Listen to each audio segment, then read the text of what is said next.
In the last class, we have discussed the behavior of TEM waves along uniform guiding structures. And here we discuss the behavior of TM waves, transverse magnetic waves along uniform guiding structures. And we have already seen that TM waves corresponds to transverse magnetic field. So suppose Z direction is the propagation direction and magnetic field is transverse to the direction of propagation. That implies that the magnetic field has got no longitudinal component. Hz is equal to 0. But since it is not transverse electric, Ez may exist, Ez not equal to 0. So transverse magnetic waves do not have a component of magnetic field in the direction of propagation. That means Hz is equal to 0. So we don't have to solve for Hz. We have to solve only for Ez. So knowing Ez, we can find out the other values Ex, Ey, Hx, Hy in terms of Ez. So we have already discussed those equations in the previous session where we discussed the general wave behaviors along uniform guiding structures. So in that case, we have seen the equation number 3, which is the Helmholtz equation for Ez is given by del square xy Ez0 plus gamma square plus k square Ez0 equal to 0. So here del square xy is the Laplacian for the cross-sectional coordinates, and the superscript represent that the electric field which is along z direction as a function of the cross-sectional coordinates x and y. So there is a common factor e to the power minus gamma z which is being omitted from all the expressions, and here the field components are functions of x and y alone. Gamma is the propagation constant and k is the wave number, and we have introduced a quantity called h square which is equal to gamma square plus k square. So in terms of this h square, this equation 3 is given by del square xy Ez0 plus h square Ez0 equal to 0. So solving this equation, we can get the value of Ez0. For this, we have to apply the corresponding boundary conditions of the problem also. So this equation is a second order partial differential equation. So solving this, we get the value of Ez0, and the solution depends on the uh, shape of the cross section of the waveguide. So, but here in this section, we are discussing the general properties of various waveguides. So, therefore, we do not solve this expression, and we solve this problem in the next session for a particular waveguide having a particular cross section. But here we are discussing about a general waveguide with an arbitrary cross section. So the solution depends on the shape of the cross section and also the boundary conditions of the problem. So once this equation is solved, we got the value of Ez0. So knowing the values of Ez0, we can find out the other components, and we already know that for transverse magnetic case, Hz0 is equal to 0. So substituting Hz0 equal to 0 in these equations numbered 11, 12, 13 and 14, we can get the value of Hx0, Hy0, Ex0, Ey0 in terms of Ez0 alone. So since Hz0s here are zeros, so we can write Hx0 is equal to minus minus will be plus j omega epsilon by h square dou Ez0 by dou y, and Hy0 is equal to minus j omega epsilon by h square dou ez0 by dou x, and ex0 is equal to minus gamma by h square dou ez0 by dou x, and ey0 is equal to minus gamma by h square dou ez0 by dou y. So we can number this equations are equation number 15, equation number 16, equation number 17, and equation number 18. So these are the expressions for hx0, hy0, ex0, and ey0 for transverse magnetic waves. So since hz0 equal to 0 for transverse magnetic waves, this hx0, hy0, ex0, ey0 are functions of ez0 alone. So now we can combine the transverse components of electric field together. So that is ex0 I plus ey0 j, or ex0 ax cap plus ey0 ay cap. So which is equal to E0 transverse, the transverse component of the electric field, equal to x cap px0 plus ay cap ey0. So since this is for a transverse magnetic wave, we can write E0 transverse for the transverse magnetic wave is equal to, so substituting the value of x0 and ey0, we get ax cap minus gamma by h square dou ez0 by dou x plus ay cap minus gamma by h square dou ez0 by dou y. So here minus gamma by h square is a constant, minus gamma by h square ax cap dou by dou x plus ay cap dou by dou y of ez0. So this is nothing but the gradient in the transverse plane.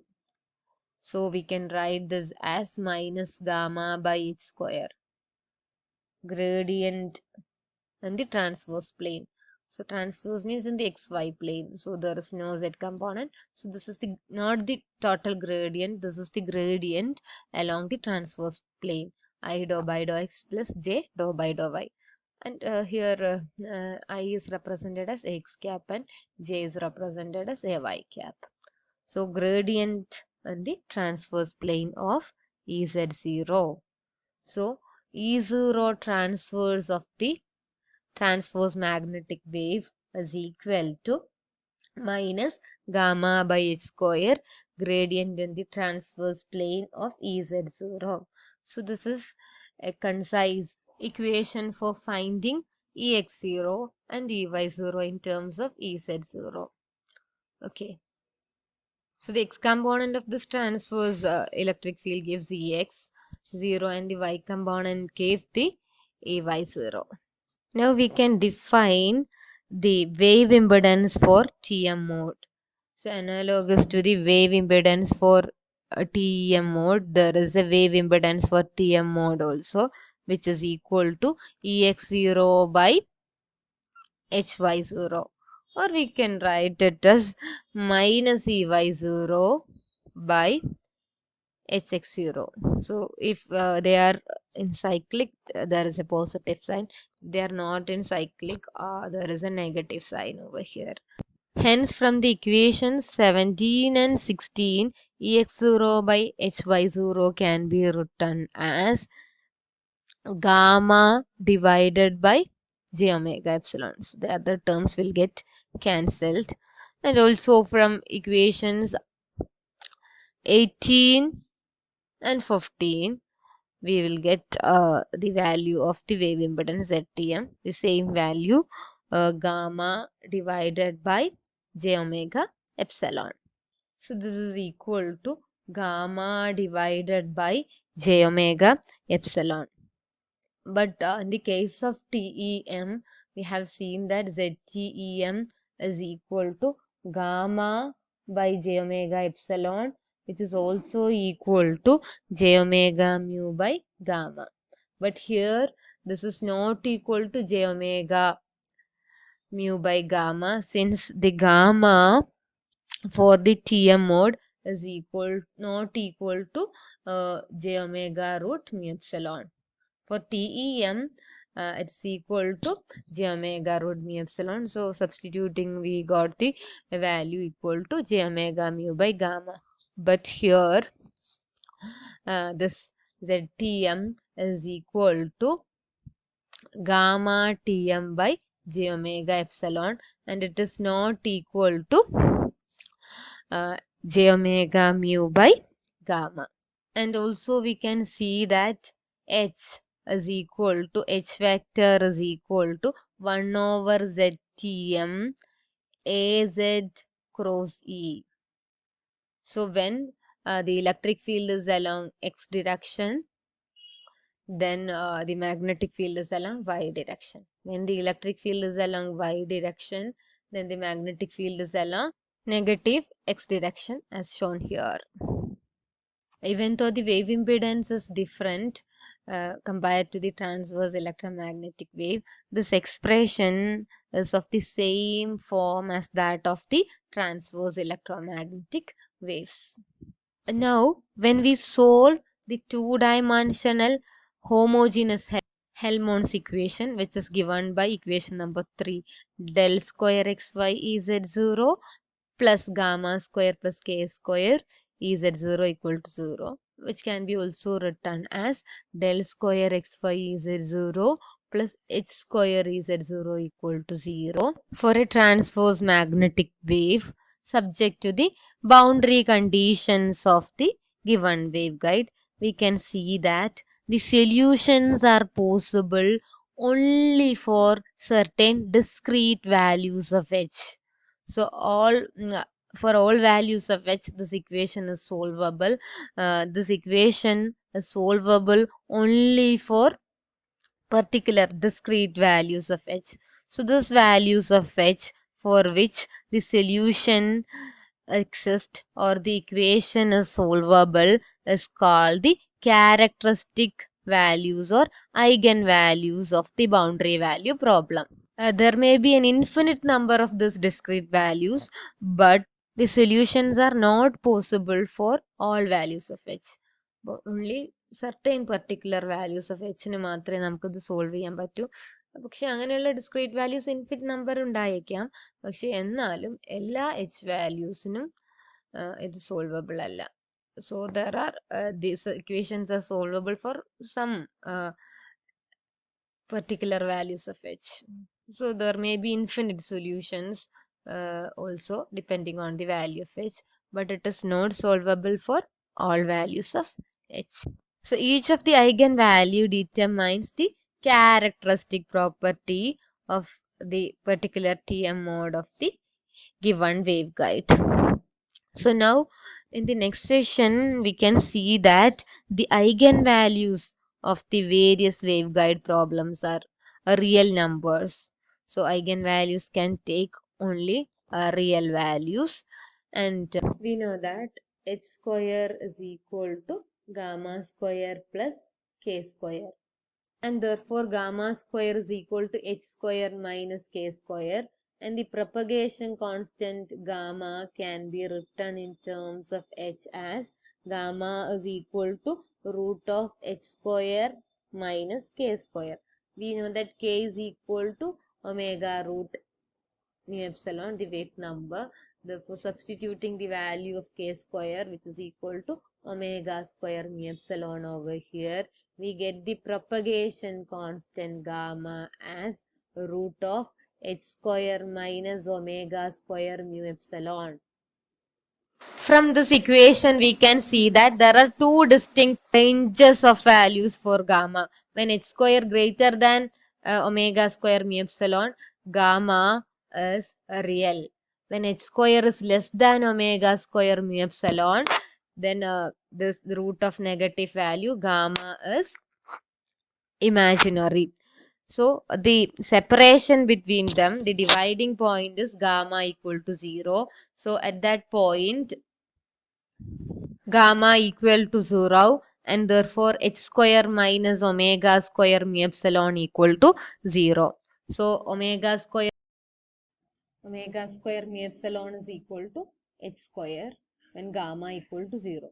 When this quantity h square minus omega square mu epsilon is greater than 0, that means when it is positive, then gamma is the root of this quantity, root of this positive number is real, and gamma is purely real. That means gamma is equal to alpha plus j beta. When it is purely real means it has got attenuation constant only, beta equal to 0. So this represent attenuation without propagation. So for propagation, beta should be there.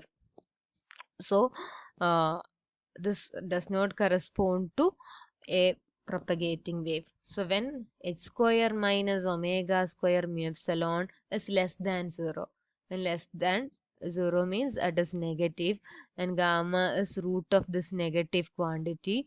So root of a negative quantity is purely imaginary. So uh, in the alpha plus j beta part, we can have beta alone, and alpha is equal to 0 since gamma is purely imaginary. So this represent propagation without attenuation. So propagation is possible only when h square minus omega square mu epsilon less than 0. So this dividing line, gamma equal to 0 or gamma square equal to 0, or h square minus omega square mu epsilon equal to 0, act as the cutoff point, and the corresponding frequency is called the cutoff frequency. So which is represented by using a subscript c. Omega c square mu epsilon is equal to h square. So at the cutoff frequency, h square is equal to omega square mu epsilon, and therefore we use the subscript omega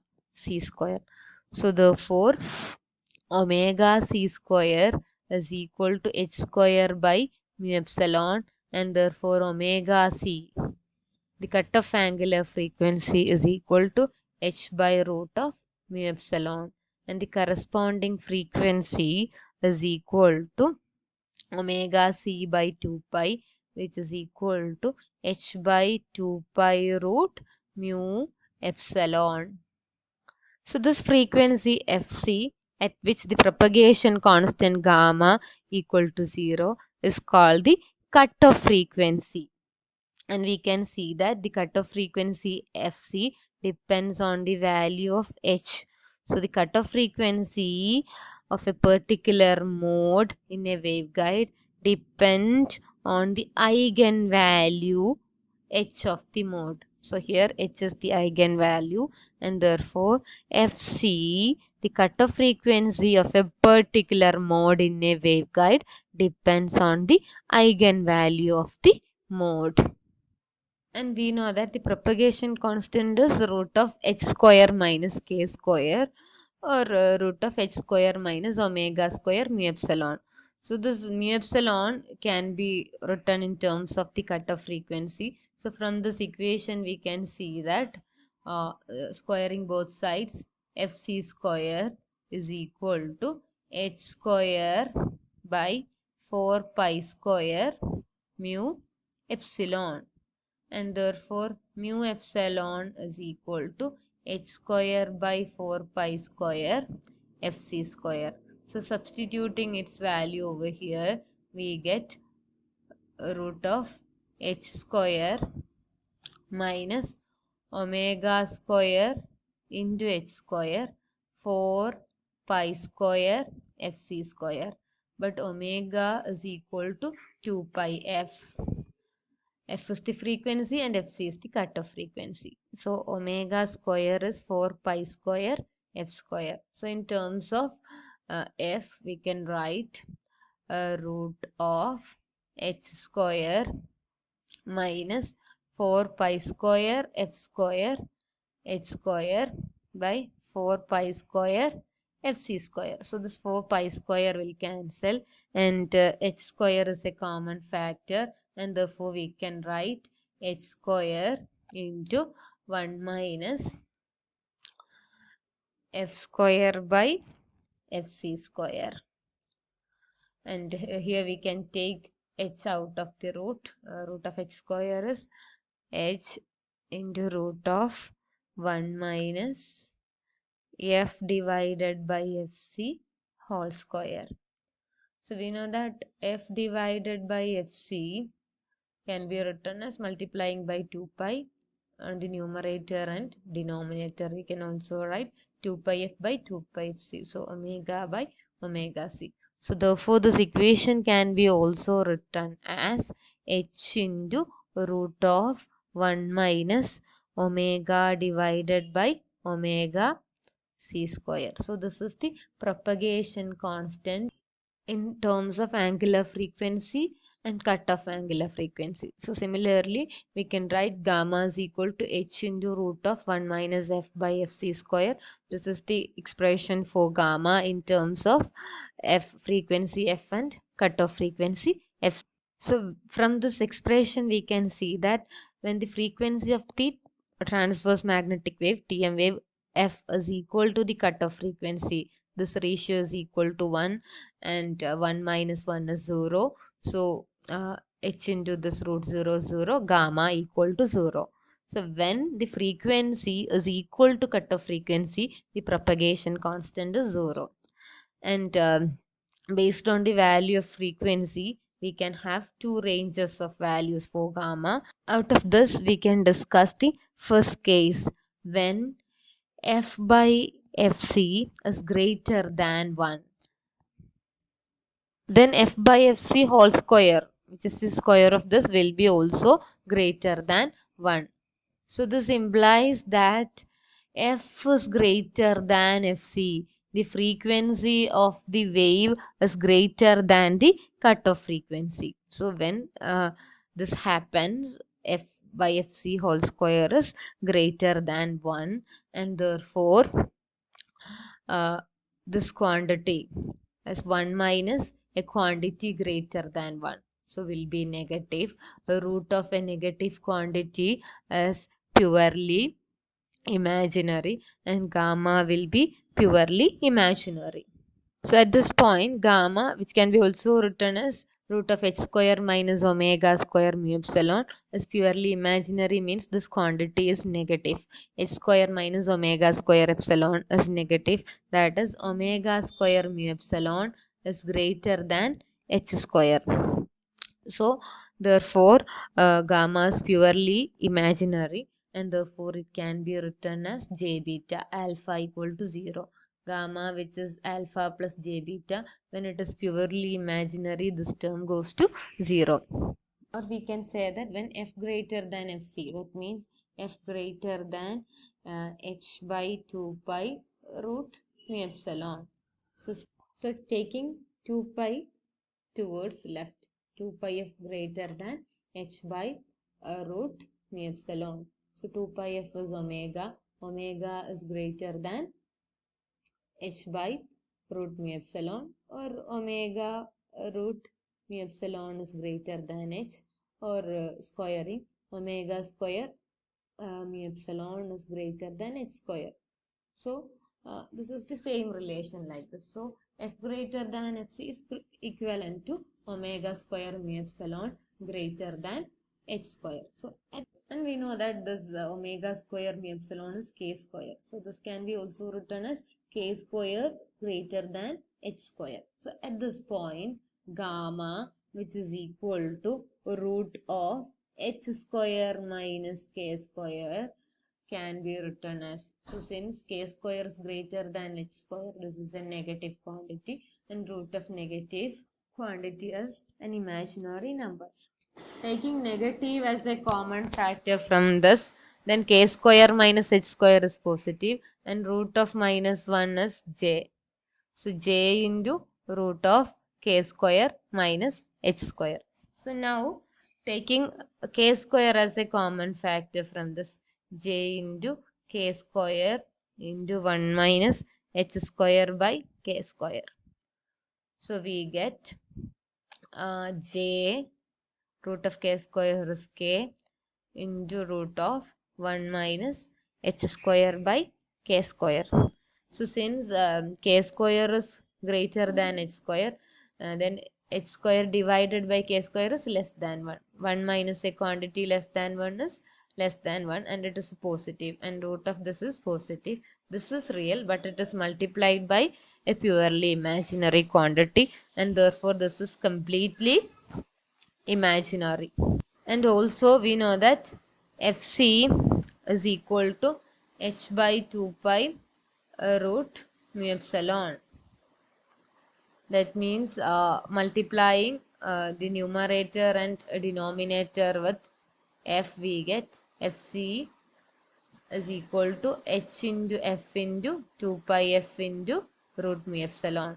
2 pi f is omega. Omega root mu epsilon is k. So Fc is equal to hf by k, and therefore h by k can be also written as Fc by f. So in terms of Fc and f, this gamma can be written as jk into root of 1 minus Fc by f whole square also. H by k square can be written as Fc by f whole square. So since this propagation constant is purely imaginary, since f greater than fc, fc by f is less than 1, 1 minus a quantity less than 1 is surely less than 1, and positive also. Root of a positive value is real. A real quantity multiplied by j is purely imaginary. So gamma is purely imaginary. So alpha plus j beta as gamma, and therefore alpha is 0 over here. So this is j beta alone. So from this, the phase constant beta can be written as beta equal to, cancelling j's on both sides, k into root of 1 minus fc by f whole square. So when the frequency of the TM wave was greater than the cutoff frequency, then the wave propagated with a phase constant equal to k times root of 1 minus fc by f whole square. And the corresponding wavelength of the TM wave in the waveguide is represented by lambda g. The wavelength in the guide is equal to 2 pi by beta. So substituting the value of beta over here, that is equal to 2 pi by k into 1 minus fc by f whole square. So, but 2 pi by k is the wavelength of the plane wave with a frequency f in the unbounded dielectric medium. So, which is represented as lambda. So, in terms of lambda, this can be written as lambda divided by root of 1 minus fc by f whole square, where lambda is the wavelength of the plane wave with a frequency f in the unbounded dielectric medium characterized by mu and epsilon.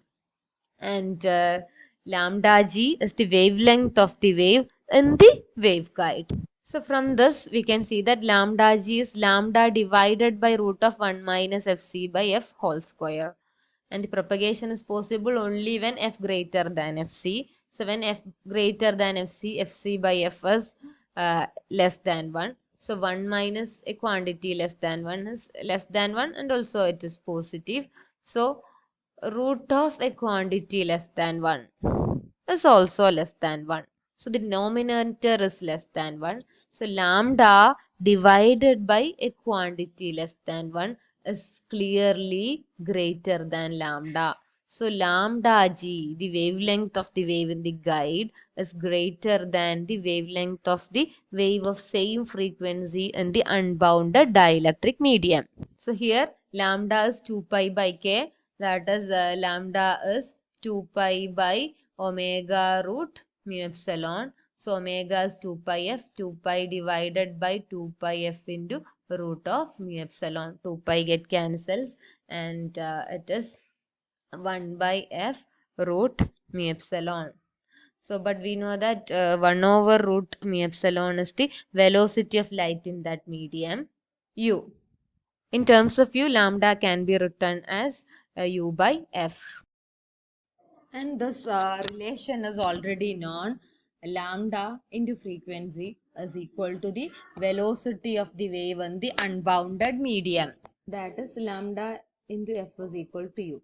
So we have already seen that lambda g is equal to lambda divided by root of 1 minus fc by f whole square. Rearranging this expression, we can have a relation between lambda g, lambda and lambda c, the cutoff wavelength. So the cutoff wavelength is defined as lambda c is equal to the velocity of the wave divided by the cutoff frequency. So we can have a relation between lambda g, lambda and lambda c by rearranging this. For that, please take the reciprocal of this expression. Then we get 1 over lambda g is equal to root of 1 minus fc by f whole square by lambda. Now taking square on both sides, we get 1 over lambda g square is equal to 1 minus fc by f whole square divided by lambda square. So now we can rearrange this. The first term is 1 over lambda square and the second term is minus fc by f whole square by lambda square. So out of this, the second term can be written as minus fc square divided by f square into lambda square. But we know that frequency into wavelength is equal to the velocity of the wave. So f square lambda square is equal to u square. So substituting it over here, we get 1 over lambda g square is equal to 1 over lambda square minus fc square by u square. So u divided by fc is equal to lambda c. Then fc by u is equal to 1 over lambda c. So this quantity is nothing but 1 over lambda c square. So we can have this relation as 1 over lambda g square is equal to 1 over lambda square minus 1 over lambda c square. This is fc by u square. So this square is 1 over lambda c square. So rearranging this, we get 1 over lambda square is equal to 1 over lambda g square plus 1 over lambda c square. So this is the relation between lambda, lambda g and lambda c. Lambda is the wavelength of the wave on the unbounded dielectric medium. Lambda g is the wavelength in the waveguide and lambda c is the corresponding cutoff wavelength of the guide. So you can use this relation to find out the wavelength of the wave and the guide provided the wavelength in the unbounded medium and the cutoff wavelength are given. And now we can find out the phase velocity of the propagating wave and the waveguide. So which is given as phase velocity is nothing but omega by beta, and substituting the value of beta, we get omega by beta is nothing but k into root of 1 minus fc by f whole square. And we know that k is omega root mu epsilon. Substituting at omega root mu epsilon into root of 1 minus fc by f whole square. So omegas will get cancelled. 1 over root mu epsilon into root of 1 minus fc by f whole square. So 1 over root mu epsilon is nothing but the velocity in the unbounded dielectric medium. And so therefore this is u divided by root of 1 minus fc by f whole square. So since for propagation f is greater than fc by f is less than 1, and its square is also less than 1, and root of this 1 minus this quantity is less than 1, and plus it is real. So u divided by a quantity less than 1 is greater than u. So this is greater than u. So the phase velocity of the propagating wave in the waveguide is greater than the velocity of light in the unbounded dielectric medium. So we have already seen that lambda g is equal to lambda divided by root of 1 minus fc by f whole square, and therefore 1 divided by root of 1 minus fc by f whole square can be written as lambda g divided by lambda. So this can be also written as u into 1 over root of 1 minus fc by f whole square, which is equal to u into lambda g by lambda. And we have already seen that this lambda g is greater than lambda, and therefore lambda g by lambda is greater than 1. So u multiplied by a quantity greater than 1 is definitely greater than u. So the phase velocity of the propagating wave and the waveguide is definitely greater than the velocity of the wave and the unbounded dielectric medium. And also we can see that this phase velocity depends on the frequency. Up is equal to u divided by root of 1 minus fc by f whole square. And therefore the single conductor waveguides are dispersive in nature. They are dispersive transmission systems. So even though the unbounded lossless dielectric medium is non-dispersive, the single conductor waveguide with the same dielectric medium inside is dispersive in nature, since the phase velocity is a function of frequency. Now we can find out the group velocity of the wave propagating through the waveguide, and the expression for the group velocity is given by ug is equal to 1 over d beta by d omega. So you know the value of beta as a function of omega, and please calculate this, and this is an assignment for you, and you will get the result as u into, this is equal to u into 1 minus fc by f whole square.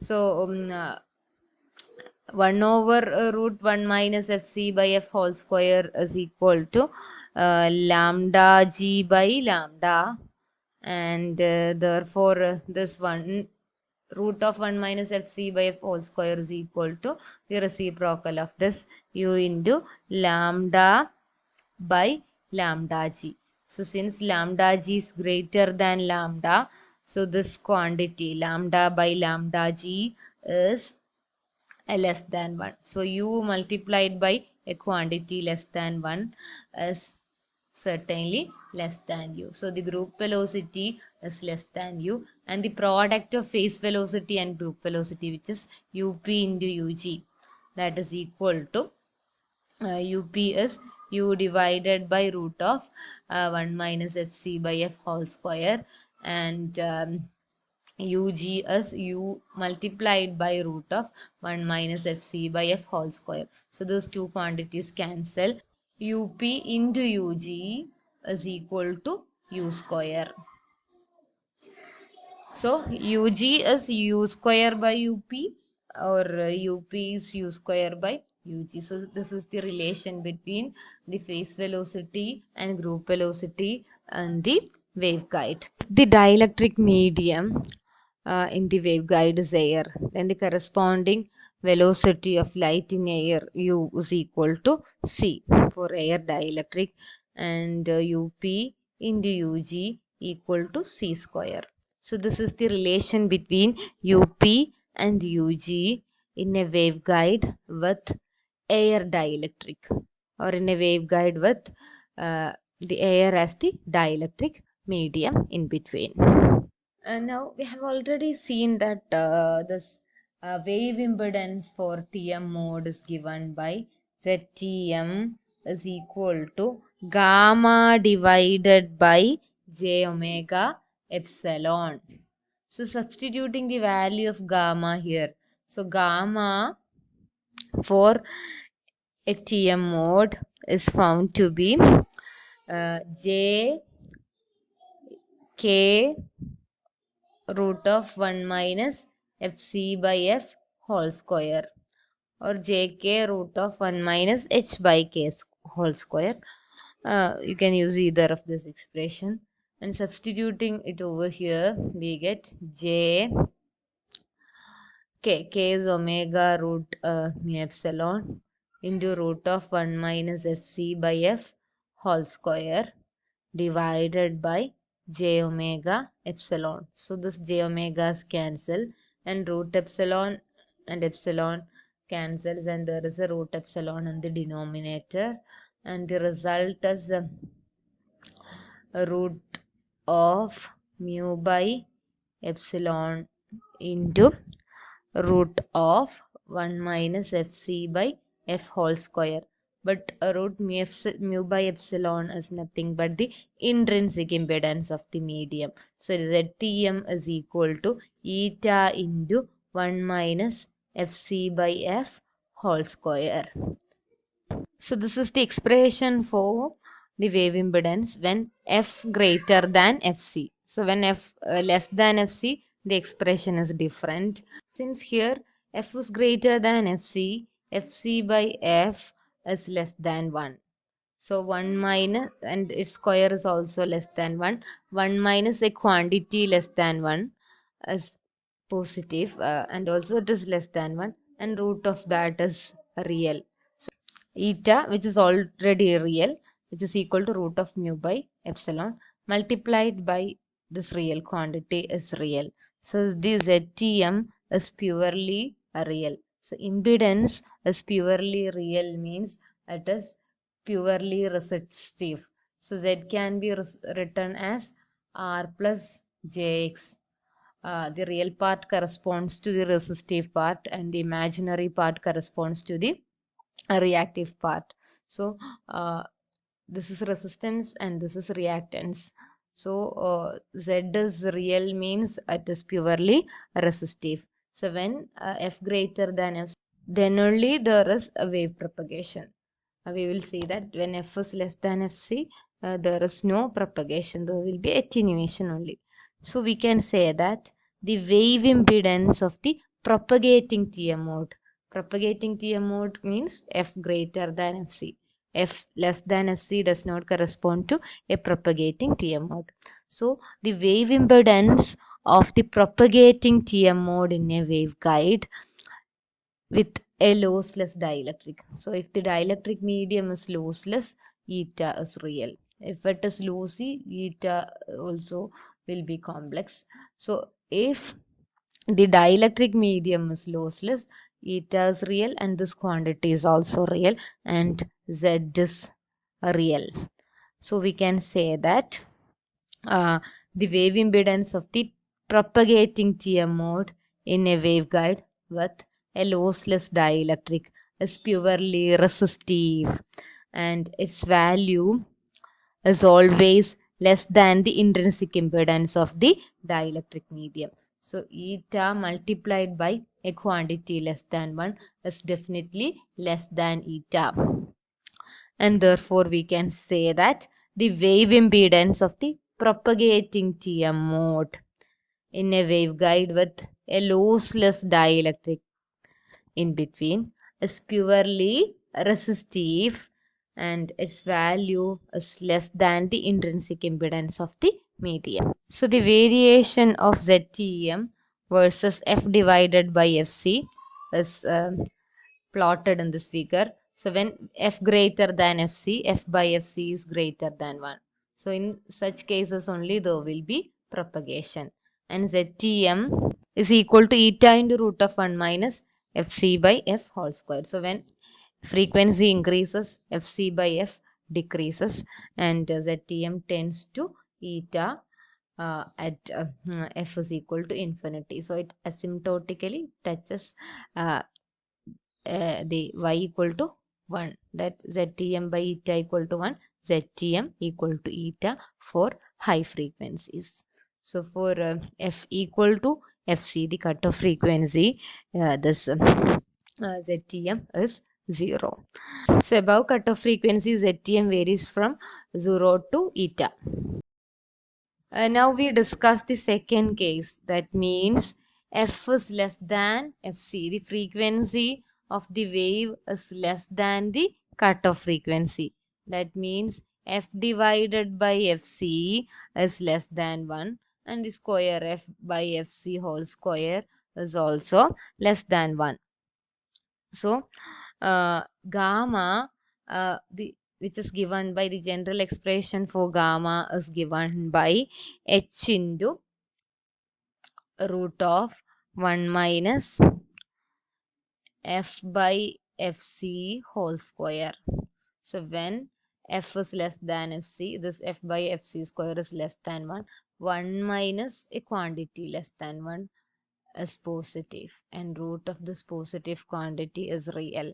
And we know that h is also real, and the product is again real. Gamma is real.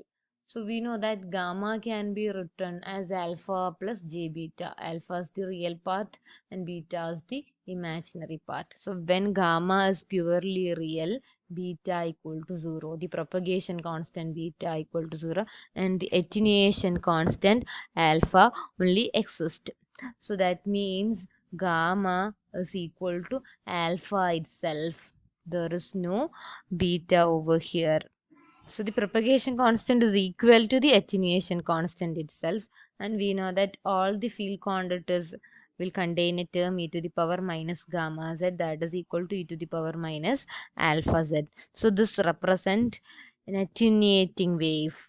So the wave diminishes very rapidly as z increases. So since alpha is positive, as z increases, this quantity decreases, and this represents attenuation without propagation. So such a wave is called evanescent wave. That wave which is disappearing very forcefully. So the waveguide exhibit the property of a high pass filter. So the propagation is possible only when the frequency of the wave is greater than cutoff frequency. Then there will be propagation without attenuation.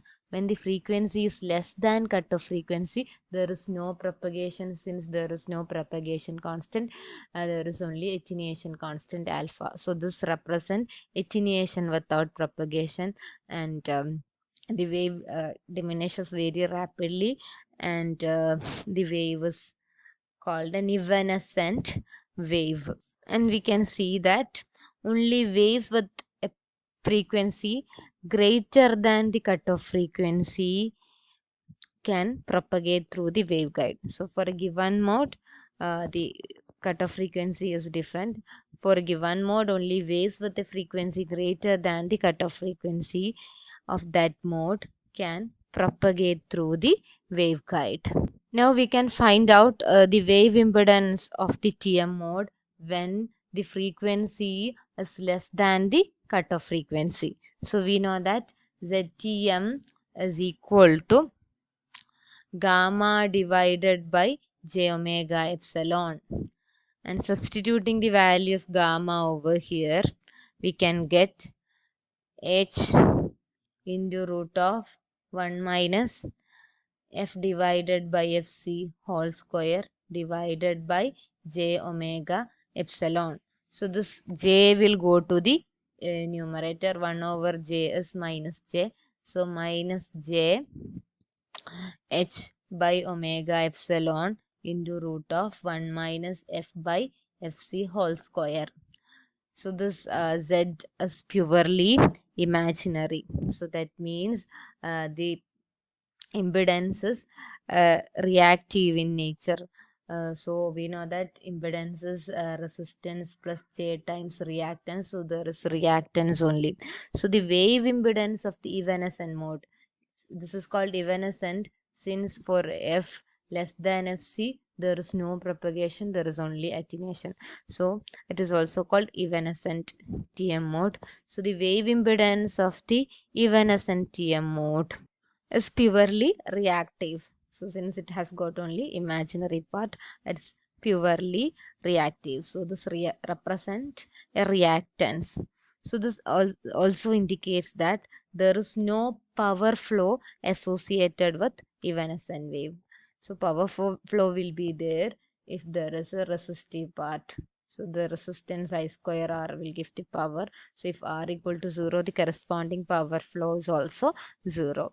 So since the wave is evanescent, that wave diminishes so fastly, there is no power flow associated with it. So the energy cannot be transported using this evanescent wave. The evanescent wave attenuate very rapidly with Z and will not correspond to a propagating wave. Now we can discuss the behavior of TE waves along uniform guiding structures. We have seen that for a transverse electric wave, the electric field is only transverse to the direction of propagation. So suppose the direction of propagation is along Z direction, then there is no Ez, the component of electric field in the propagation direction. Ez is equal to 0, but Hz not equal to 0. So there is no longitudinal electric field component, but there will be a longitudinal magnetic field component. So we don't have to find out the value of Ez. It's already 0, but Hz0 is not 0. So solving the Helmholtz equation for Hz0, we can get Hz0, and from that you can get the other components of the electric and magnetic fields. So please get it, and that is an assignment for you. And also you can see that the wave impedance ZTE is equal to j omega mu by gamma. So please get this expression also. And we can also get the relation between electric field and magnetic field as E vector is equal to minus ZTE AZ cross H vector. So please get this relation also. And the relation between H and gamma is same for TM and TE mode, and the expression for the propagation constant is same, and the expression for the cutoff frequency is also same in both cases.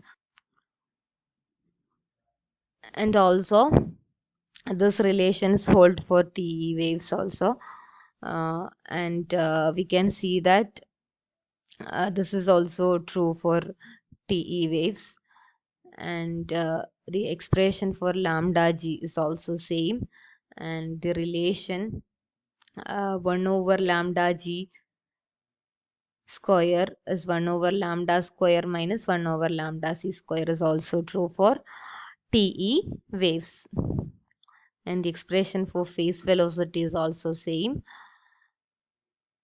and the expression for group velocity is also same. We have already discussed all this. The only difference is there in the wave impedance. Here also the propagation is possible only when f greater than fc. So the wave impedance when f greater than fc is given by ZTE is equal to j omega mu by gamma. But gamma is equal to jk into root of 1 minus fc by f whole square. The same expression for gamma in the case of TM waves. Now substituting k as omega root mu epsilon and cancelling the common terms, we get Zt is equal to root of mu by epsilon divided by root of 1 minus fc by f whole square. So this is eta, and therefore Zt is equal to eta divided by root of 1 minus fc by f whole square. Since for the propagating mode f is greater than fc by f is less than 1 minus a quantity less than 1 is positive, and also less than 1. Root is less than 1. So eta divided by a quantity less than 1 is definitely greater than eta. So for a lossless dielectric medium, eta is real, this is also real, and Zt is real, it is resistive. So we can say that the wave impedance of the propagating TE mode in a waveguide with a lossless dielectric is purely resistive, and it is always larger than the intrinsic impedance of the dielectric medium. So this is propagating since F is greater than Fc, and this is purely resistive since it is purely real, and its value is greater than the intrinsic impedance of the medium. But we have seen that for a TM mode, the TM eta into root of 1 minus Fc by F whole square, which is less than eta. But for a TE mode, the T is eta divided by root of 1 minus Fc by F whole square, which is greater than eta. Here the variation of ZTE versus F by Fc, where F greater than Fc, is plotted here. So when F equal to Fc, F by Fc is 1. This is the cutoff point. So at the cutoff point, there is ZTE is equal to eta divided by 0, infinity. So this asymptotically meets this line. And when F increases, for large values of F, this goes to eta. And therefore ZTE by eta approaches 1, since ZTE approaches eta for high frequencies. Now the second case for the TE mode, that is F less than Fc. Here also the wave corresponds to an evanescent wave. There is no propagation, there is only attenuation, as we have discussed in the TM mode. But here also the wave impedance is different. The wave impedance of a TE mode for F less than Fc is equal to ZTE equal to j omega mu by gamma. But the propagation constant for the evanescent mode is same as that in the TM mode. Gamma is equal to h into root of 1 minus F by Fc whole square. So this is equal to j omega mu divided by h into root of 1 minus F by Fc whole square. This is also purely imaginary. So this shows that the wave impedance is reactive in nature, and therefore there is no power flow associated with the evanescent wave when F less than Fc. Now consider the propagating mode. Propagating mode means F greater than Fc. The propagation is possible only when the frequency of the wave is greater than the cutoff frequency, and in that case there is no attenuation, only propagation. Gamma is purely imaginary. Gamma is j beta alone.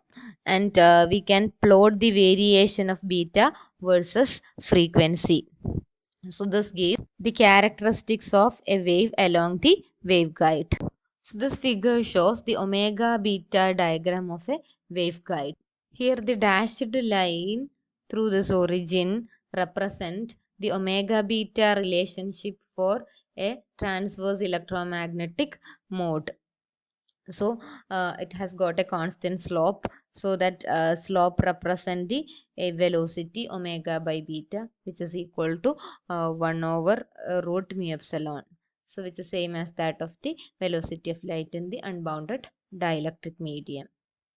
And this curve represent the omega beta relation for either TM mode or TE mode in the propagating case. That means F greater than Fc, omega greater than omega c. So propagation is possible when omega is greater than omega c. When omega equal to omega c, gamma equal to 0, beta equal to 0.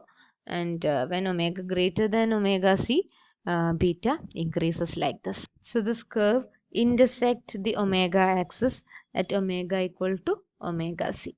We have seen that for the propagating mode F greater than Fc, beta is equal to k into root of 1 minus Fc by F whole square.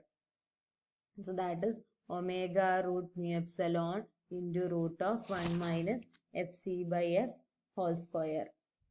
So therefore omega is equal to beta divided by root mu epsilon into 1 by root of 1 minus Fc by F whole square.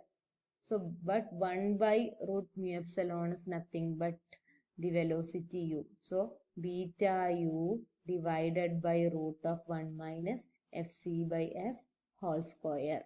This is omega. So, this is the relation between omega and beta for propagating TE or TM mode. But we know that fc by f can be written as multiplying by 2 pi on numerator and denominator is equal to 2 pi fc, which is omega c by omega. So this can be also written as omega is equal to beta u divided by root of 1 minus omega c by omega whole square. So this is the relation between omega and beta. So plotting thus for TM or TE mode, we will get a graph like this. So the slope of the line joining the origin to any point P on the omega beta curve is equal to the phase velocity UP for a particular mode. And the local slope of the omega beta curve at this point P, the slope of this curve is equal to the group velocity UG. And we have already seen that for a propagating TM or TE wave in a waveguide, UG is equal to U into root of 1 minus FC by F whole square, which is less than U. So since this quantity is less than 1, U multiplied by a quantity less than 1 is less than U, and UP is equal to U divided by root of 1 minus fc by f whole square. So this is also less than 1. U divided by a quantity less than 1 is greater than u. So the phase velocity is greater than u, and the group velocity is less than u for propagating TM or TE mode in a waveguide. So for lower frequencies, the slope of this line, that means UP is greater than the slope of this line. The slope of this line gives U. So this is the slope of this is greater than U, but the local slope is less than U, and therefore the local slope is less than the slope of this line. But as frequency increases, fc by f decreases. So at very high frequencies or at infinite frequencies, this is almost zero. And ug is approximately equal to u. ug equal to u into root of 1 minus a very small quantity, which is approximated as 0, u into 1. So it is u itself, and up also approximately equal to u when the frequency is very high. This quantity tends to 1. So up is also approximately u equal to u at very high frequencies. So at very high frequencies, ug and up approaches u. So from this figure also we can see that when the frequency increases at very high frequencies, very high values, this graph asymptotically approaches this dotted line. So when the frequency is very large, this line asymptotically meets this line. So at that point, the phase velocity is also u, a line like this, and the group velocity is also u. Okay, thank you.